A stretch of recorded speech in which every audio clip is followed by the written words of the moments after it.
आज हम पढ़ेंगे चैप्टर मर्म विज्ञान, जिसके अंदर हम हमारे सिलेबस के पॉइंट ऑफ व्यू से इन कुछ पॉइंट्स को हम क्लियर करेंगे। मर्म शब्द की व्युत्पत्ति, विभिन्न आचार्य मतानुसार, मर्म शब्द की परिभाषा, क्लासिफिकेशन, लोकेशन, त्रिमर्म, अप्लाइड इम्पॉर्टेंस और भी बहुत कुछ इनके आगे के पॉइंट्स हम आज क्लियर करेंगे इस वीडियो में।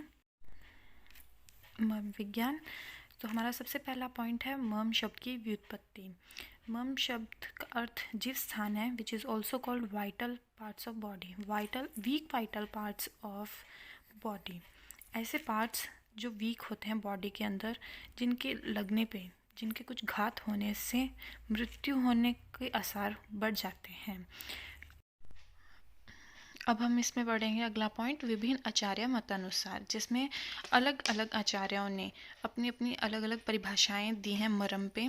जैसे कि हमारी बुक में दिया हुआ है अकॉर्डिंग टू डल्हन, ये वही परिभाषाएं हैं जो बुक में दी हुई हैं।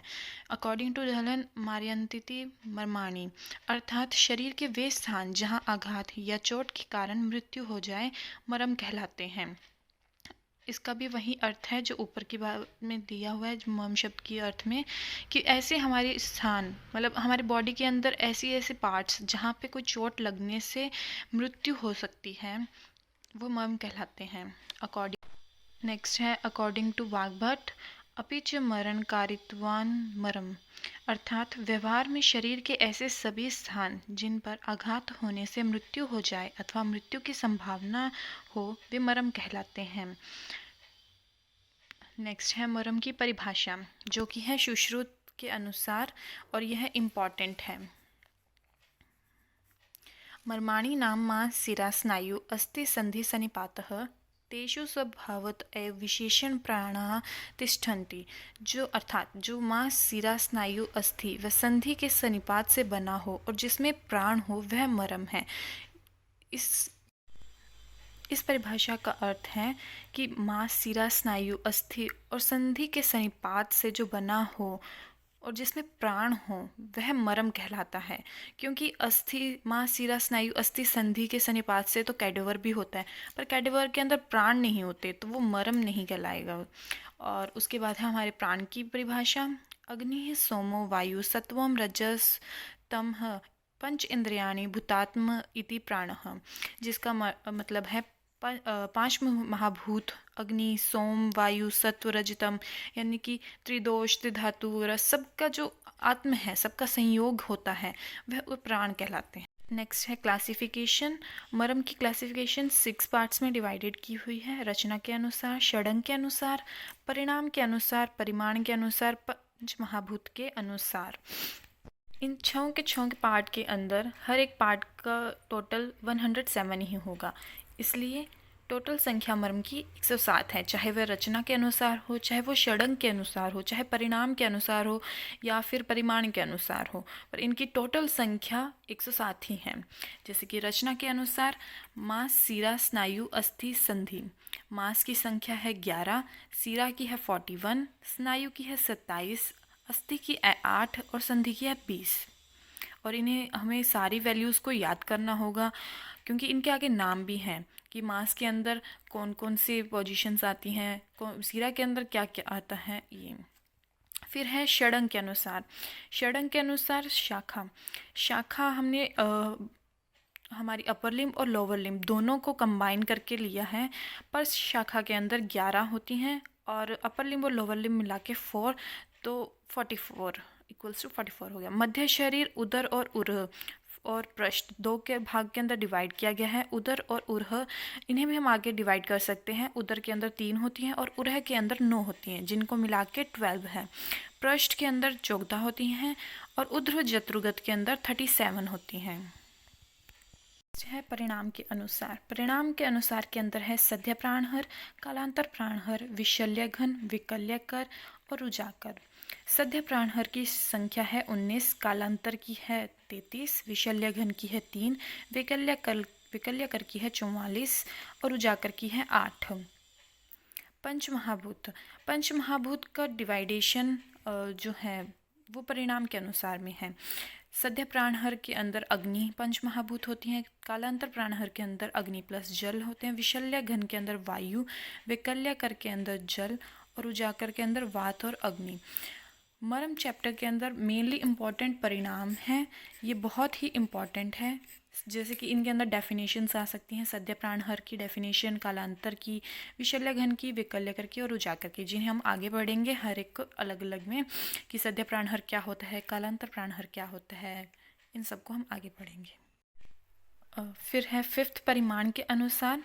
परिमाण के अनुसार के अंदर हमने वैसे तो परिमाण के अनुसार चैप्टर के अंदर हम आगे पढ़ेंगे कि अंगुल परिमाण होता है, अंजलि प्रमाण होता है, हथेली प्रमाण होता है, पर इस चैप्टर के अंदर परिमाण के अनुसार में सिर्फ अंगुल प्रमाण है, जिसके अंदर ये बुक के अंदर भी बताया गया है कि जो गुद, बस्ती, हृदय, नाभि, मार्तका, शंगाटक, मर्म, हथेली के प्रमाण के होते हैं और शेष मर्म अर्ध अंगुल परिमाण के हैं। मीन्स कि जो हम अपनी बॉडी के अंदर जो पार्ट्स हैं मर्म के, वो जो हिस्से हैं जिनको हम अगर प्रमाण करेंगे तो वे बाकी इन सब गुद, बस्ती, हृदय, नाभि, मार्तका, शंगाटक, ये तो सिर्फ हथेली से प्रमाण करे जा सकते हैं। बाकी के जो शेष बचते हैं वो हम अंगुले से प्रमाण कर सकते हैं और इसको आगे में हम लोग प्रमाण चैप्टर के अंदर क्लियर के नाम पढ़ेंगे कि शाखा, मध्य शरीर और उद्र जत्रुगत के अंदर कौन कौन से मर्म आते हैं और उनकी संख्या क्या क्या है। शाखाओं के अंदर 11 मर्म होते हैं, प्रत्येक शाखा के अंदर 11 होते हैं, पर टोटल जो हैं 4 शाखाओं उनको मिलाकर 44 होते हैं। तो इसलिए शाखाओं के अंदर हर एक मर्म 4-4 संख्याओं में होता है। जैसे कि शिप्र, सबसे पहले है शिप्र, तलहृदय, कूर्च, कूर्चशीर, गुल्फ और मणिबंध।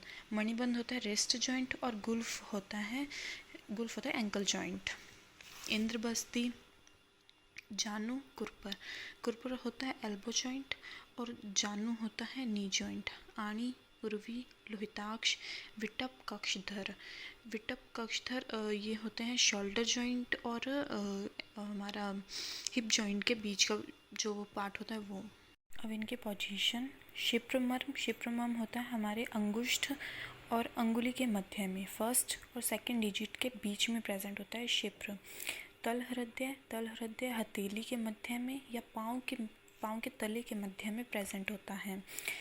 कुर्च शिप्रमर्म के ऊपर प्रेजेंट होता है। कुर्चशीर मणिबंध और गुल्फ से नीचे होती हैं। और गुल्फ और मणिबंध तो रिस्ट जॉइंट और गुल्फ एंकल जॉइंट होता है। इंद्रबस्ती जो होती है वो मिडल ऑफ लेग, अगर हम लेग का देखें तो मिडल ऑफ लेग होती है जंघा के मध्य में, और फोर आर्म के अंदर मिडल ऑफ फोर आर्म होता है प्रकोष्ठ के मध्य में। और जानू और कुरपर एल्बो जॉइंट, जानू संधि नी जॉइंट। और आणी होता है कुरपर एवं जानू से कुरपर और जानू से 3 अंगुल ऊपर। उर्वी बाहु के मध्य में मिडल ऑफ आर्म और उरु के मध्य में मिडल ऑफ थाई प्रेजेंट होता है। लोहिताक्ष अंश संधि के नीचे बिलो ऑफ शोल्डर जॉइंट और वंशन संधि के नीचे बिलो ऑफ हिप जॉइंट। विटप और कक्षधर वक्ष यानी कि थोरेक्स और कक्षा एक्जिला के मध्य में, और वृषण टेस्टिस और वंशन इंग्वाइनल रीजन के मध्य में। मध्य शरीर में उदर और उरह, इनकी जो पहले 4 होते हैं उनकी संख्या होती है 1 और बाकी के 4 जो होते हैं उनकी संख्या होती है 2-2।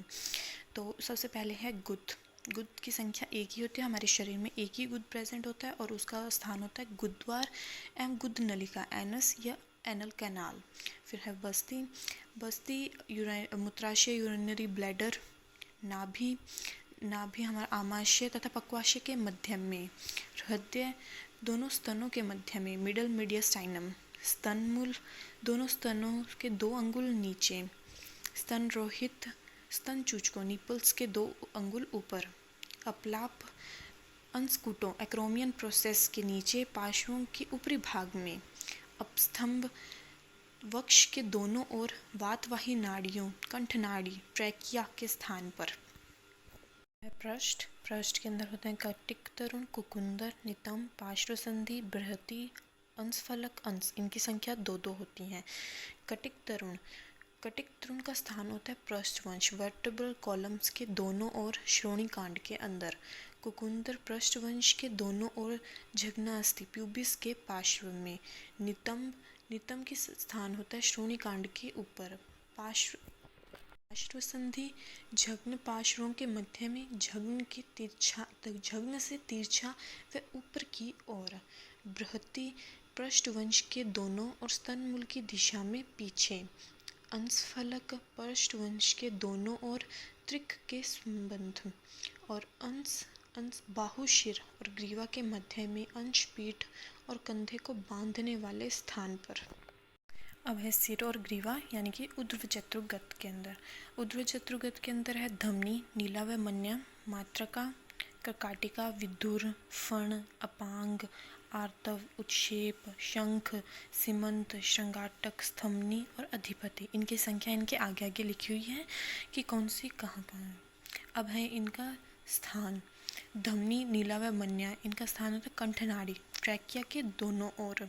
मार्तका का स्थान होता है ग्रीवा के दोनों ओर स्थित सिरा।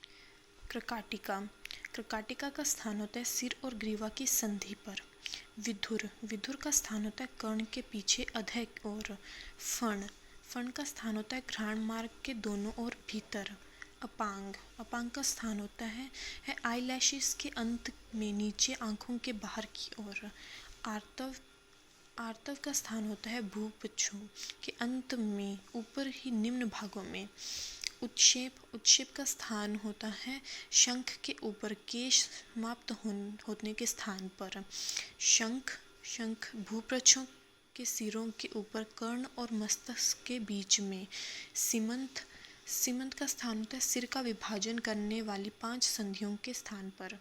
श्रृंगाटक नाक, कान, नेत्र और जीवा का संतर्पण करने वाली सिराओं के मध्य सिरा सन्निपात के स्थान पर। स्थपनी दोनों बाहों के मध्य में। अधिपति मस्तिष्क के भीतर ऊपर की ओर, सिरा और संधियों का सन्निपात, बालों का आवृत। अब इनके श्लोक, जैसे कि रचना के अनुसार मास मर्म के अंदर कौन कौन से मर्म प्रेजेंट होते हैं, सिरा मर्म के अंदर कौन कौन से होते हैं, तो इनके श्लोक भी बहुत इंपॉर्टेंट होते हैं। श्लोक से भी क्वेश्चन पूछे जा सकते हैं कि मास मर्म में बताओ कि कौन कौन से मर्म प्रेजेंट होते हैं। इसलिए मास मर्म तत्र तल हृदय इंद्रिय बस्ती गुद स्तन रोहितानी मास मर्माणी। मास मर्म के अंदर तल हृदय, इंद्र बस्ती, गुद, स्तन रोहितानी प्रेजेंट होते हैं। सिरा मर्म नील धमनी, मार्तका, श्रृंगाटका, अपांग, स्थपनी, फण, स्तनमूल, अपलाप, अपस्तंभ, हृदय, नाभि, पार्श्व संधि, बृहति, लोहिताक्ष, उर्वी। सिरा मर्म के अंदर नीला धमनी, मार्तका, श्रृंगाटक, अपांग, स्थपनी, फण, स्तनमूल, अपलाप, अपस्तंभ, हृदय, नाभि, पार्श्व संधि, बृहति, लोहिताक्ष और भी प्रेजेंट होते हैं। स्नायु मर्म के अंदर आणी, विटप, कक्षधर, कुर्च, शिरो, बस्ती, श्रिप, अंश, विधुर, उत्क्षेप, स्नायु मर्माणी। अस्थि मर्म के अंदर कटिक, तरुण, नितंब, अंशफलक, शंख, अस्तित्व, अस्थि। संधि मर्म जानु, कुरपर, सीमंत, अधिपति, गुल्फ, मणिबंध, कुकुंदर, आवृत, कर्काटिका, श्वेति, संधि मर्माणी। फिर है परिणाम के अनुसार इनके श्लोक। सद्य प्राणहर मर्म श्रृंगाटक, अन्य, अधिपति, शंखो, कंठ, सिरा, गुदम, हृदयम, बस्ती, नाभि च घ्रांति सदोहतानि तु। कालांतर प्राणहर मर्म वक्षो मर्माणि, सीमंत, तल, शिप्र, इंद्र, बस्तेय, कटिक, तरुणे, संधि, पार्श्वजो, बृहति च या नितंबावती ही चेतानि कालांतरहराणि तु। विशल्यघन मर्म उत्क्षेपो, स्थपनी चे विशल्यघनानि निर्दिश। वैकल्यकर मर्म लोहिताक्ष, आणी, जानु, उर्वी, कुर्च, विटप, कुरपुरा, कुकुंदरे, कक्ष धरे, विधुरे, सकर्काटिके, अंशफलक, अपांग, नीले, मन्य, फणे तथा वैकल्यकरण्या आवृतो द्वे तथैव च। रुजाकर मर्म गुल्फो द्वो, मणिबंधो द्वे द्वे, कुर्च, शिरांशि च। रुजाकर, आणी, जानी, याद, अष्टवितानि, बुद्धिमान। ये सभी श्लोक बहुत इंपॉर्टेंट हैं। कोई भी इन मर्म में से कोई भी एक श्लोक आ सकता है, क्वेश्चन बहुत इंपॉर्टेंट पढ़ेंगे। सद्य प्राणहर की एक्सप्लेनेशंस, उनकी डेफिनेशंस कि उनके अंदर क्या क्या होता है। तो सद्य प्राणहर मानव शरीर में जीवन और मृत्यु को प्रकट करने वाली अग्नि, काया अग्नि ही मानी जाती है। ऊष्मा की नियमितता से ही शारीरिक कार्य नियमित रहते हैं। मतलब कि हमारे शरीर के अंदर एक अग्नि होती है जो हर कार्य करती है। जैसे कि हमारे डाइजेशंस के लिए ये एक अग्नि का ही उपयोग होता है। उसी तरह हमारे पूरे शरीर का जो कार्य होता है वो एक अग्नि के द्वारा होता है। तो जब सद्य प्राणहर मर्म के ऐसे ही स्थान हैं जिन पर आघात होने से शारीरिक ऊष्मा नष्ट हो जाती है, जिससे प्राण की शीघ्र मृत्यु अथवा 7 दिन में ही हो जाती है, इन स्थानों पर आघात होने से रक्त भी प्राय अधिक बहता है। तो जो हमारे सद्य प्राणहर मर्म है, जैसे कि शंगाटक, अन्य, अधिपति, शंख, कंठ, सिरा, गुदम, हृदय, बस्ती, नाभि, इन पे आघात होने से जो एक अग्नि होती है, जब इन पे आघात होता है तो एक शरीर की वो जो अग्नि होती है वो या तो शीघ्र ही नष्ट हो जाती है, या वो मनुष्य 7 दिन के अंदर अंदर उसकी मृत्यु हो जाती है। ये सद्य प्राणहर के अंदर दिया हुआ है। फिर है कालांतर प्राणहर। कालांतर प्राणहर मर्म। कालांतर प्राणहर मर्म सौम्य और आग्नेय होते हैं। अग्नि गुणों के अधिक नष्ट होने पर सोम गुणों के धीरे धीरे नष्ट होने से कुछ काल के पश्चात मृत्यु कारक होते हैं। इसी कारण इनका समय 2 सप्ताह से 1 माह बताया गया है। कारण धीरे धीरे रक्तस्राव होना, जीवाणुओं का उपसर्ग यानी कि इन्फेक्शन होना। कालांतर प्राणहर के अंदर 2 कंडीशंस होती हैं। एक कंडीशन, यदि थोड़े समय में रक्तस्राव अधिक हो जाए तो सद्य प्राणहर की तरह शीघ्र मृत्यु हो सकती है। कोई भी मर्म स्थान पे जहाँ आघात लगा है वहाँ से अगर रक्तस्राव जो है वो बहुत अधिक हो रहा है तो सद्य प्राणहर की तरह मृत्यु हो जाएगी शीघ्र ही। और अगर वहाँ पे थोड़ी मात्रा में रक्तस्राव अधिक समय तक हो बहे तो धीरे धीरे रक्तक्षय के कारण मृत्यु भी कालांतर में होगी, यानी कि उसका मृत्यु का जो समय है वो 2 सप्ताह से 1 माह तक हो जाता है, जैसे कि इसमें बताया गया है। और जब वो समय धीरे धीरे हो जाता है तो जो इन्फेक्शन होता है बॉडी के अंदर वो बढ़ जाता है, जिसकी वजह से कालांतर प्राणहर मृत्यु हो जाती है। फिर है विशल्य घन मर्म। जब तक शल्य के द्वारा मार्ग अवरुद्ध रहता है, वायु अंदर ही रहती है, तब तक मर्म से पीड़ित मनुष्य जीता रहता है। परंतु शल्य के निकलते ही मर्म स्थान में आश्रित वायु बाहर निकल जाती है अतः मृत्यु हो जाती है। यदि वही शल्य कुछ काल बाद वर्ण में पाक उत्पन्न होने से पुए आदि के साथ बाहर आता है, तब विद्ध स्थान शोथादि से पूर्ण होने के कारण रक्त का स्राव अधिक नहीं होता तो व्यक्ति के बचने की संभावना रहती है। विशल्य घन मर्म का अर्थ है विशल्य घन। शल्य, शल्य यानी कि कोई तीर, पत्थर या कुछ भी ऐसी नुकीली चीज़ जो शरीर के अंदर घुस जाती है, जिसकी वजह से शरीर के अंदर घात हो जाता है, तो उस अवरुद्ध शल्य जो होता है वो एक मार्ग को अवरोध कर देता है, वहाँ पे बाधा कर देता है वहाँ पे। तो वो शल्य को उसी वक्त नहीं निकालना चाहिए। अगर हम उसी वक्त निकाल लेंगे तो रक्तस्राव अधिक होगा और जिससे सद्य प्राणहर हो जाएगी मृत्यु। और जो अंदर की वायु होती है, शरीर के अंदर की वायु, वो बाहर निकल जाएगी, इसलिए उसी वक्त उसको नहीं निकालना चाहिए। कोई चिकित्सक की सहायता से कुछ समय पश्चात उसे वहाँ से निकालना चाहिए, क्योंकि कुछ समय पश्चात तक वहाँ रहेगा तो वहाँ पे जो उसकी जो जहाँ पे चोट लगी है वो स्थान थोड़ा, वहाँ का जो रक्त होता है वो थोड़ा रुक जाएगा। जब शल्य निकाला जाएगा तो उतना अधिक रक्तस्राव नहीं होगा, और अधिक रक्तस्राव नहीं होगा तो सद्य प्राणहर नहीं होगा, और हम जो रोगी हैं उसे बचाने का वक्त मिल जाएगा, उसका उपचार करने का समय मिल जाएगा उसमें। नेक्स्ट है विकल्यकर मर्म। ये विकलता उत्पन्न करने वाले मर्म सौम्य होते हैं। सौम्य गुण स्थिरता और शीतलता के कारण प्राणों को सहारा देता है। अस्थि, संधि, स्नायु, सिरा और मांस, इन धातुओं के टूटने से उस अंग में सदा के लिए विकलता भी हो सकती है। हड्डी टूटने पर उससे कमजोरी आ जाती है। अस्थि भग्न या संधि च्युत हो जाता है। स्नायुओं के टूटने से मोच पैदा हो जाएगी। पेशी की गति में रुकावट पैदा हो जाती है। मांस के टूटने से पेशियों की गति में कठिनता भी हो जाती है। इन मर्मों का विशेष लक्षण अंग विकृति करना है। विकल्यकर मर्म का दूसरा नाम होता है विकलता, यानी कि विकलांग। जैसे कि हम देखते हैं कि कुछ मनुष्यों के, कुछ रोगियों के कोई ना कोई एक अंग में विकलता होती है, यानी कि उस जो वो पार्ट होता है उस पार्ट के अंदर जो रक्त का संचार नहीं हो रहा होता है, या अस्थियाँ या फिर अस्थि के अंदर जान नहीं होती है, जो जो उसकी स्नायु या पेशी जो होती हैं उनके अंदर संचार नहीं हो रहा होता है रक्त का संचार, जिस वजह से वहाँ पे विकलता उत्पन्न हो जाती है। जाकर मर्म, ये मर्म अग्नि और वायु प्रधान होते हैं।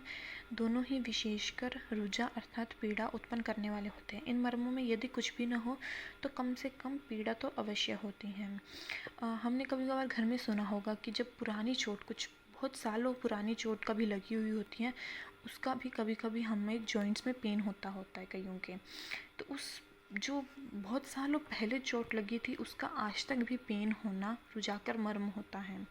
ऐसे मर्म के पॉइंट्स जहाँ पे बहुत सालों पहले कभी चोट लगी हुई हो और वो आज भी दर्द कर रही हो, उसे रुजाकर मर्म कहते हैं। मर्मविद होने पर चिकित्सा। मर्म पर चोट लगने से उस अंग को तुरंत संधि पर से काट देना चाहिए।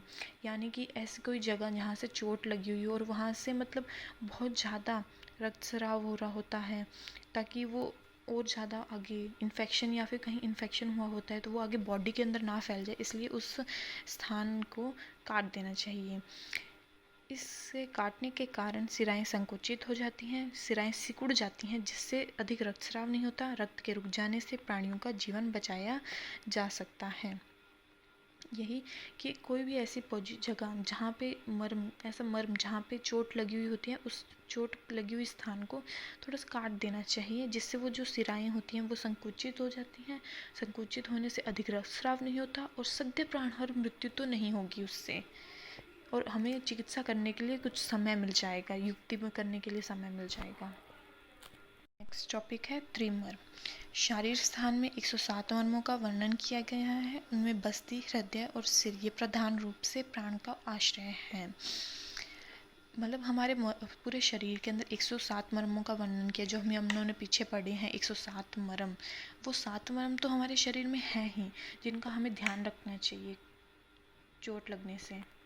पर उसके अलावा बस्ती, हृदय और सिर जो ये प्रधान होते हैं, जिनके अंदर प्राण हमारे स्थित होते हैं, अगर इन पे चोट लगे तो इन पे चोट लगने पे हमारी सद्य प्राणहर मृत्यु हो सकती है। और मॉडर्न के अंदर हृदय, फुफ्फुस और सिर को त्रिमर्म बताया गया है। नेक्स्ट है मर्मत्रय विवेचन। हृदय 10 धमनियाँ, प्राण, मन, बुद्धि, चेतना आदि महाभूत उसी प्रकार विद्यमान रहते हैं जिस प्रकार चक्के की नाभि में आरे लगे रहते हैं। तो इसमें बताया गया है कि जो हृदय होता है, हृदय में 10 धमनियाँ, प्राण, मन, बुद्धि, चेतना आदि ये सब महाभूत इसमें प्रेजेंट होते हैं, इसमें मेन होते हैं। जैसे कि इसमें एग्जाम्पल दिया हुआ है, जैसे कि एक हमने पहले के जो रिक्शे देखे होंगे जिनके चक्के लगे होते हैं, जैसे साइकिल का टायर होता है, साइकिल के टायर के जो बीच की जगह होती हैं, जैसे कि ये साइकिल का टायर है, इसका ये जो बीच का चक्का होता है, इसके आगे ऐसे सिराएं, ऐसे इसके चक्के के आगे आरे लगे हुए होते हैं ना, उसी तरह हृदय से सारी की सारी सिराएं वगैरह जो होती हैं, वो सब धमनियाँ वगैरह सब जुड़ी हुई होती है पूरे शरीर की। फिर है सिर। ज्ञानेंद्रियाँ और कर्म इंद्रियाँ तथा प्राणहर स्रोत बंधे रहते हैं, जिस प्रकार सूर्य में सूर्य की किरणें बंधी रहती हैं। सिर से ज्ञानेंद्रियाँ और कर्म इंद्रियाँ। ज्ञानेंद्रियाँ होती हैं हमारी शब्द, स्पर्श, रूप, रस, गंध, ये ज्ञान इंद्रियाँ होती हैं। कर्म इंद्रियाँ हमारी होती हैं चलना फिरना बोलना, ये जो कर्म करते हैं हम लोग, ये कर्म इंद्रियाँ होती हैं हमारी। इन कर्म इंद्रियों और ज्ञान इंद्रियां जो ये अपना कार्य करती हैं, ये सिर से होता है इनका। फिर है बस्ती स्थूल गुदा, अंडकोश, सेवनी, शुक्रवह स्रोतों तथा मूत्रवह स्रोतों के मध्य में सूत्र का आधार और जलवह सभी स्रोतों का आधार बस्ती है। मर्मनाश का महत्व।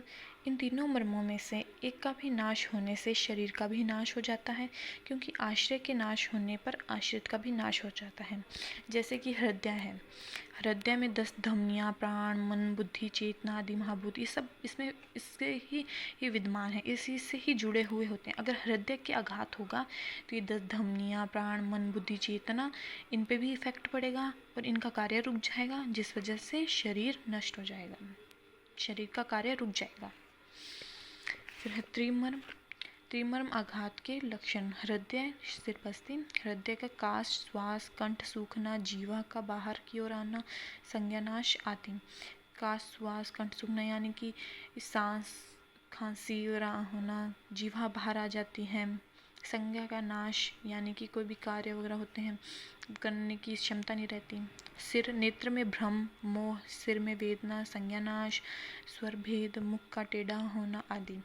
बस्ती, अपान वायु, मूत्र और मल की रुकावट, मूत्रेंद्रिय और बस्ती प्रदेश में शूल, गुल्म, गुदा और श्रोणी प्रदेश में जकड़ाहट आदि। मर्म घात की चिकित्सा। हृदय में अगर आघात होता है तो उसकी चिकित्सा कैसे की जाती है? वात आदि दोषों से दूषित होने पर लघु पंचमूलादि क्वाथ में चीनी मिलाकर अथवा बृहत पंचमूल क्वाथ की यवागु बनाकर पिलावें, अथवा हृदय रोग की सामान्य चिकित्सा करें। हृदय रोग की सामान्य चिकित्सा जैसी होती है उसी प्रकार उसकी चिकित्सा की जानी चाहिए। सिर वायु कुपित हो तब सिर में वातनाशक तेलों की मालिश, स्वेदन, नस्यकर्म करें। बस्ती, वायु भारी